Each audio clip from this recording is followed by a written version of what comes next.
We are joined now, as always, by head coach Dave Canales. Coach, another thrilling one against the Eagles, but I know you preach finishing to this team. So where does this game kind of stack up with the two games before this, and what's your message to the team? You know, it's a lot of the same. It's a lot of progress in a bunch of areas and things that we're working on, things that we're collectively trying to grow. But it's about the finish, and it's the same message, and it's the same challenge to us as a group, you know, collectively. And we had another opportunity. Defense stopped them, got us the ball back. We're 97 yards away, some unbelievable plays throughout the process, and then had opportunities, and we're knocking on the door. And we have to find a way to finish, to find our best. And that's been the goal the whole time, is can we find our best version of us, our best football, and it's still out there for us. Coach, you talking about it, I'm going to segue right into it. How can we get the best out of Xavier right now? You know, he's a kid that we know how passionate he is about this game. We know how much he loves what he does. Can you share with us where he is mentally right now? Because I know that that's extremely tough to be that guy in that position with everybody depending on you. And, you know, to just come up short. Like, where is he mentally right now? It hit him hard. He cares. He cares a lot about this team, and he takes a lot of pride in his work. That's one of the things that we hoped that's who we were getting, and that's who he is. He grinds. He works at his game.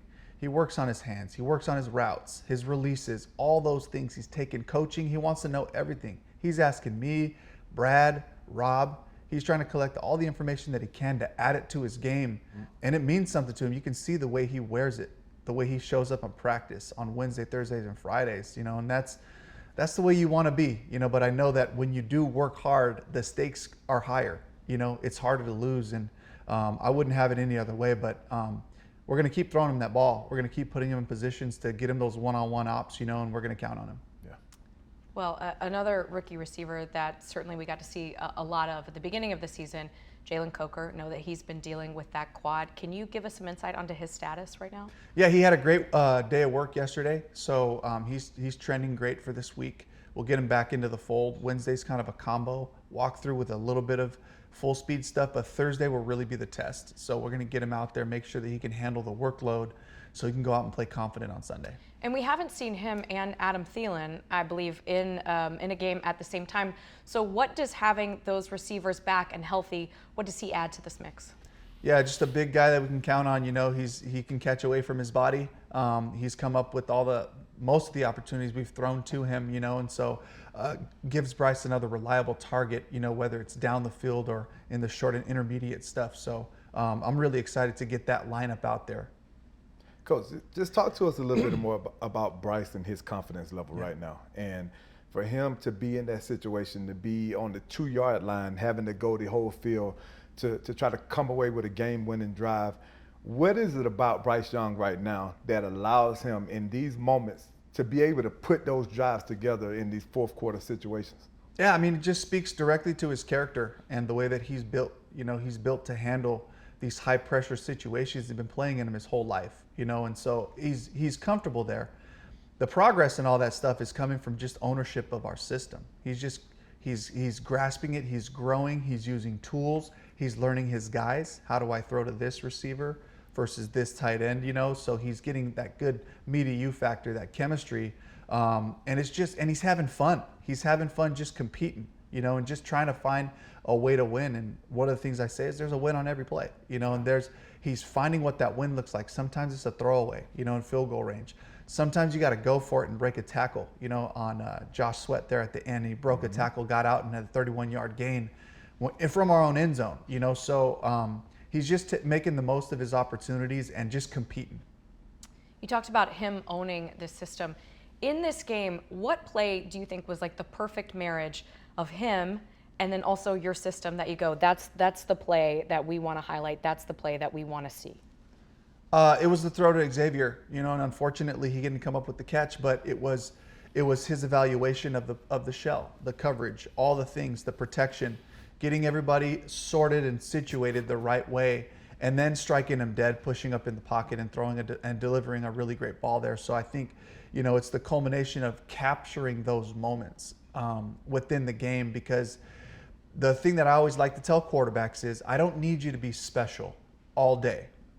I just need you to be special that 3 to 5 times that it calls for it. When they give us the right look and you're able to just knock them out, knock them dead. And so he's been able to see those things happen, over the course of the last 5 weeks and take advantage of those opportunities. Coach, has the pre-play communication and recognition been one of the biggest reasons that Bryce has made this turnaround that he's made from sitting and watching Andy Dalton? Like, I sit back and I watch Andy Dalton operating this offense, and you see him get in and out of the huddle. Bryce's recognition of guys that were blitzing, he didn't pick it up. Right. So what we're seeing from Bryce Young now, he's being able to recognize and pick those things up. Is that one of the things that you can attribute to him sitting and watching Andy Dalton do that? Or is it just, Bryce is just being Bryce in this moment? Yeah, it's all those things. I think for sure just the collective games, time on task. And I'll also be honest with you, TD, it's a big part of it is my evaluation of what does he do well. My evaluation of what do our receivers do well. It's Brad and I talking with all the coaching staff and saying, look, let's take this film, guys. They're showing us, they're giving us the information of where they want to be and where they're playing fast at. And let's just build more of those. And so it's a learning process that goes both ways, and so I think it's all of us, and it's certainly in this last game, I'll be the first to tell you, there's a couple times I got the call in too late. I had 2 calls I liked. I got it in too late. He had to figure it out on his own. And one time we had to burn a timeout. The other time he got the ball snapped and said, okay, I'm gonna make something happen. And so, it's all of us really. And he's doing his part. He's working his tail off, just spitting the plays out, getting us out of the huddle, collecting his information and going from there. And that's why we're seeing such confident plays is he's able to say, okay, I got it. I know what you're trying to get here, and then plan fast. I want to ask you about Jonathan Brooks. So first, before I ask you about the running back situation, I just want to acknowledge what he went through and how tough that is. I know TD has talked to him. TD is certainly someone that knows what it takes to come back from ACL injuries, multiple, and play at this high level. But I'm just wondering what the conversation with you was and how has this team really come together for him?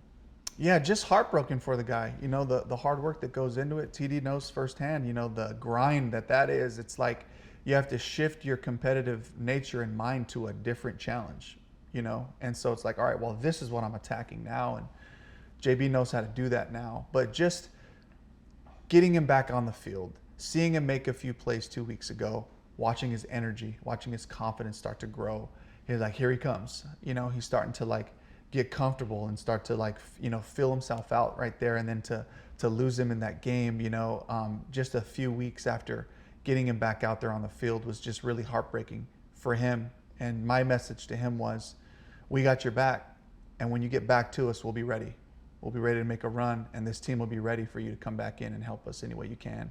And the guys rallied around him the same way. That's great. And I know TD talked to us earlier on the show about how he's reached out to him and, being a mentor and as you said, having that competitive spirit. So he's certainly in good hands with this team here. We're going to be behind him every step of the way, Coach. And it's just one of those things, like I was telling KB, it's just when you go through this initial phase and the initial diagnosis of, you torn it again, it's always that why me moment, like why is this happening, and that's when you need guys to be around you and for you to lean on more. And I told him I'll be there with him every step of the way, man. Whenever he has a question, it doesn't matter if it's 11 a.m. or if it's at 11 p.m., I'll be there for you. So, and I think that reassurance has absolutely helped him out, but just being able to see what he was able to do while he was back on the field, man, it was truly a special moment for all of us. But we know that he's going to be a kid that's going to bounce back, and he's going to bounce back in a strong way. So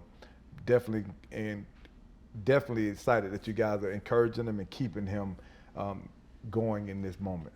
No doubt. And such a valuable, resource to have right here with TD, to just give him that encouragement, because you're right. It shakes you at your core, I would imagine, but to know people have gone through this and you know how to do this now. Yeah. Yeah, and thrived. I mean, there's an example right here. So when we look at the running back situation, we of course know that Juba is going to go out there and he's going to do his thing. But you look, no Jonathan Brooks, no Miles Sanders, Raheem Blackshear. So what is the plan for running back and then potentially returner? Yeah, so Raheem will be day to day. So If I had to guess, he's a tough guy. I would say Yes. Raheem tries to find his way back on that field this week. But we have to be, we have to go through the process, make sure he's okay. But Mike Boone, is another guy that I love the spirit of the guy, the way he works, his professionalism. He brings energy, he brings juice every day. And he's been working hard for an opportunity. And we don't get to choose how our opportunities happen. And this isn't ideal that JB's his boy, but like Mike's going to be ready to step in there and help us out too. And then we just signed Velus Jones, who was on practice squads with the Bears and then the Jaguars. He's a big, fast, physical guy that we'll certainly bring in and start to get ready to see if he can help us if we need him at some point. Coach, another thing that, you talk about the running backs, but the guys up front that's blocking for them, this offensive line has done a tremendous job, but in particular against a very good Eagles front seven, they went out and they put on a show. I love going back, watching the film of Robert Hunt versus Jalen Carter, man. Those two guys, big, strong, powerful men, play in and play out, just giving us really good football. What has been your take on the offensive line over the last 3 or 4 weeks? And really all season long. Absolutely. And I think it starts off with the humility for that group. Like, they pride themselves on their work ethic and being together, but they're also a very humble and aware group. They give respect where respect is due. When we play against really good defensive lines, they don't take it lightly. They're not just like, yeah, whatever. They see it, and they see these guys making plays, and they go, okay, let's go. We'll do this together. And they have this confidence and a mentality about them to get after people. So there's a confidence, but there's also humility involved in it. And that's what I love about these guys. They're not out there chirping at people. They just go to work, and Chuba just goes to work. And I love that spirit and that attitude that it brings to the whole offense. I asked Robert Hunt one time, I said, do you talk a little bit at the line? He said, no, that's an unnecessary expenditure of energy. Us big guys have got to keep that in, and which I thought was great. But now as we look ahead to the Cowboys, Mike Zimmer, you have had some familiarity with him, I believe, when he was with the Vikings. Yeah. You were with the Seahawks. What can you tell us about the way in which he runs a defense? Yeah, we played them a lot. And it's a great system. It's a great defensive system. The safeties are involved. The corners are involved also. And so it really takes a unit that works well together. And for the last 4 weeks, I've seen them just get more and more dangerous in the processes and the systems of what like by the time, he was in his 3rd, 4th year in Minnesota, that group, man, they could do anything from any look.